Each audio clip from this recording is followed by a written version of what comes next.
Ça, quel plaisir. Quel plaisir.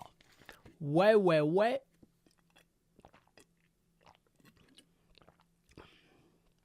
Ça, quel plaisir. Waouh. Ça, quel plaisir. Non, là, en fait, je suis en train de me refaire toutes les actions de la dernière Coupe du Monde. Ça, quel plaisir.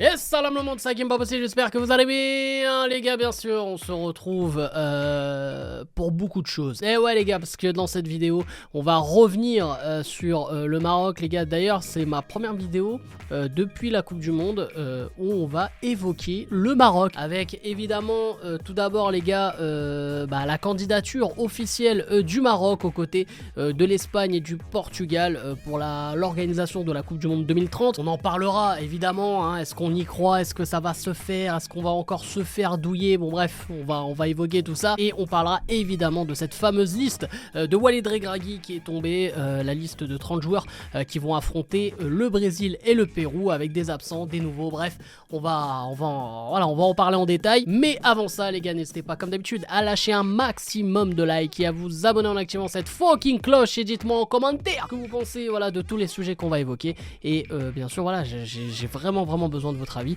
et partagez la vidéo comme d'habitude, hein, tu connais. Du coup comme j'ai dit, le Maroc officialise sa candidature pour la Coupe du Monde 2030 aux côtés de l'Espagne et du Portugal, hein, faire une co-organisation comme on a un peu l'habitude de voir. La plus connue c'est notamment celle de 2002 hein, où ça s'est déroulé en Corée du Sud et au Japon. La Coupe du Monde 2026 pareil, hein, il y a 3 pays, le Canada, les États-Unis et le Mexique, et pour 2030 il y a la candidature on va dire spéciale méditerranéen, mais ce projet méditerranéen sera face au projet sud-américain puisque l'Uruguay a aussi posé sa candidature et en plus de ça c'est un signe fort puisque l'Uruguay a été le tout premier pays à accueillir la Coupe du Monde en 1930 et c'est un peu pour le délire centenaire, 100 ans après faire la Coupe du Monde en Uruguay.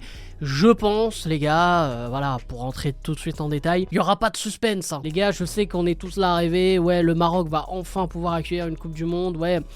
Bon, en plus déjà, il n'y a pas que le Maroc, il y a 2 autres pays, l'Espagne et le Portugal, mais bon, le délire est pas mal. Mais on va être honnête les gars, moi je pense qu'il n'y aura pas du tout de suspense, tout le monde va être pour que l'Uruguay, en tout cas pour l'histoire, et la FIFA est tellement dans ce délire là, je pense que voilà, il va y avoir ce délire là un peu historique, que l'Uruguay accueille la Coupe du Monde en 2030, 100 ans après, et même pour moi, je trouverais pas ça scandaleux, dans le sens où le storytelling est très bon, mais le problème c'est que laissez-nous un peu organiser des bails nous aussi, parce qu'en fait le Maroc on est devenu tellement fort en infrastructure et tout que limite il y a énormément d'entraîneurs, de joueurs qui ont témoigné de ça, que ce soit pour les académies, pour les catégories de jeunes, que ce soit pour les stades, pour les organisations. Le Maroc on est fort, man. On est fort. Les gens commencent à parler de nous maintenant parce qu'on a fait l'exploit à la Coupe du Monde. Donc les gens se disent « Ah, c'est où le Maroc sur la carte, on va mater. » Mais les gars, il faut être honnête. On est déjà très bon depuis quelques temps. Tant mieux que ça nous a un peu... on a donné notre carte de visite lors de cette Coupe du Monde. Et les gens se sont intéressés à nous. Même juste quand on regarde les supporters aussi. Les gens parlent des supporters au Maroc. Les supporters de la Botola, donc qui est la première division au Maroc. Tout le monde parle de ça alors que ça existe depuis des années. Les supporters du Raja, de Casa, même des autres équipes, ils font des trucs de malade hein, les mecs là-bas. Mais bref, du coup, c'est vrai que le Maroc, là maintenant on commence vraiment à nous prendre au sérieux entre guillemets. Mais pour revenir vraiment à cette candidature, c'est pas la première fois qu'on se fait douiller. C'est fait douiller, si je me rappelle bien, déjà pour la Coupe du Monde 2010, c'est vrai qu'on voulait entre guillemets faire une première en Afrique et c'est l'Afrique du Sud qui a gagné. Ouais, on va pas se mentir les gars, le Maroc était pour moi largement au-dessus sur le papier, tout en étant objectif, mais bon, on va pas revenir là-dessus. Le Maroc, là, on s'est fait également douiller de façon incroyable pour la Coupe du Monde 2026, hein, puisque le Maroc était vraiment dans les favoris. Et il y a eu cette fameuse candidature à 3 qui a hypé la FIFA, qui a hypé tout le monde, qui a dit bah ouais, mais carrément, les États-Unis, Canada, Mexique. waouh, c'est des grands pays du football quoi. Là bon voilà, ils officialisent leur candidature parce que voilà, maintenant on a l'image de la Coupe du Monde au Qatar.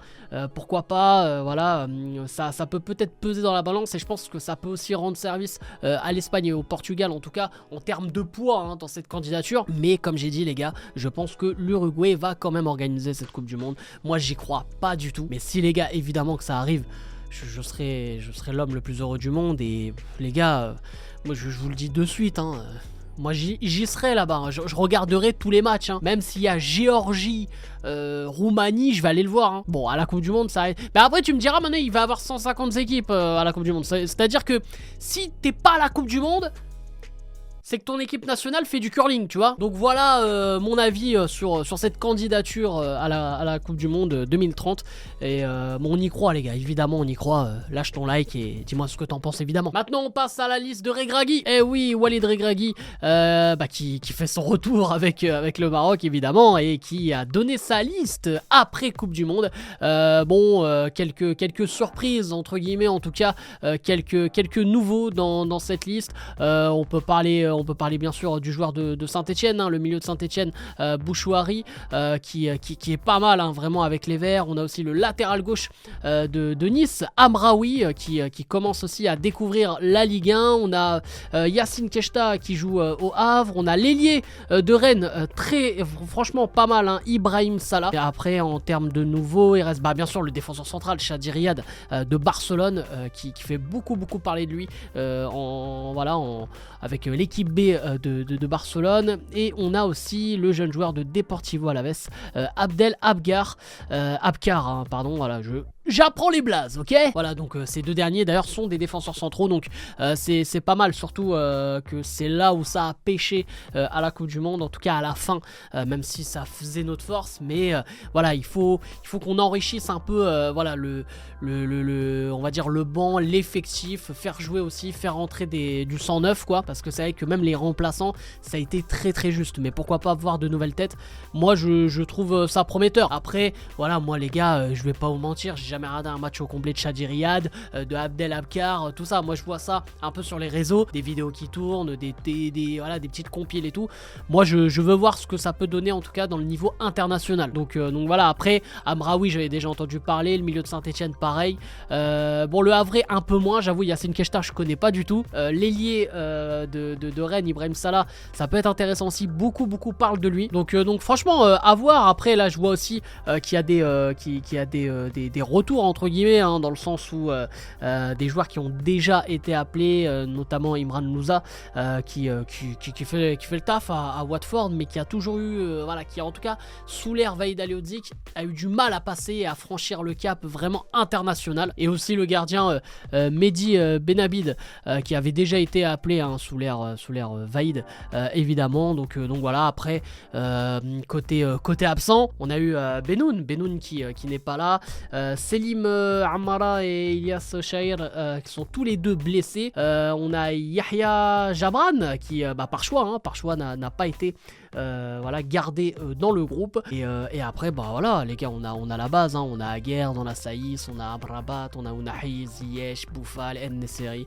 Bon bref, après on a l'armada de d'habitude. Donc tout ça pour dire que ouais, cette liste moi je la trouve très intéressante, surtout l'apparition de quelques jeunes, quelques nouveaux. C'est vrai que il fallait pas rester non plus avec la même équipe qui a fait la Coupe du Monde, et en mode un peu comme avec l'équipe de France à l'époque, voilà, on garde les mêmes et on fait rentrer personne. Pour moi c'était important aussi de faire sentir à d'autres joueurs que voilà, si t'as vraiment envie de venir au Maroc, voilà ce qu'il faut que tu fasses. Et Regragui je pense a énormément parlé, notamment avec des jeunes qui évidemment qui ont la double nationalité, donc c'est toujours assez compliqué et assez délicat. Et voilà, je pense que le discours est bien passé, et lui aussi a envie d'apporter du 109, de montrer aussi que même si t'as fait partie du grand exploit de la Coupe du Monde, ta place elle est pas acquise, c'est le pays avant tout, tu vois. Moi j'aime bien cette mentalité et ce coach. De toute façon à la base moi j'aime beaucoup. Voilà les gars, j'ai pas envie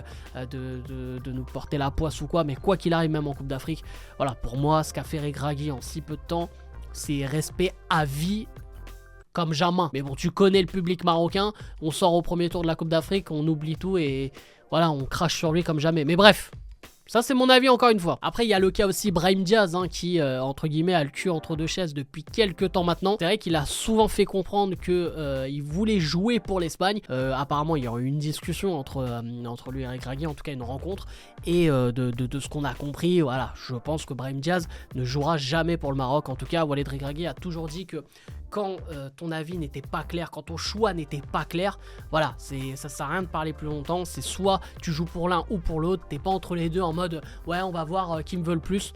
Là mon gars tu joues pour ton pays, tu joues pas pour un club. Et c'est d'ailleurs c'est ce qu'il avait dit par rapport à Guendouzi qui lui justement voilà, il avait fait comprendre qu'il voulait jouer uniquement pour l'équipe de France. Il se voyait pas jouer pour le Maroc. Et justement il avait trouvé ça honorable et surtout que voilà c'est clair et net quoi. Donc voilà, il y a pas mal de joueurs qui ont souvent été dans ce cas là et notamment Brahim Diaz et voilà, moi je trouve ça dommage parce que Brahim Diaz en tout cas pour le Maroc évidemment que ça aurait fait énormément de bien, mais là honnêtement si demain il dit que ouais il veut jouer pour le Maroc, moi je trouverais ça un peu hypocrite parce que je pense qu'il veut d'abord prendre la température du côté de l'Espagne et du coup bah voilà il fait un peu poireauter le Maroc. Frère, oublie pas que le Maroc a tapé l'Espagne et on les a éliminés à la Coupe du Monde.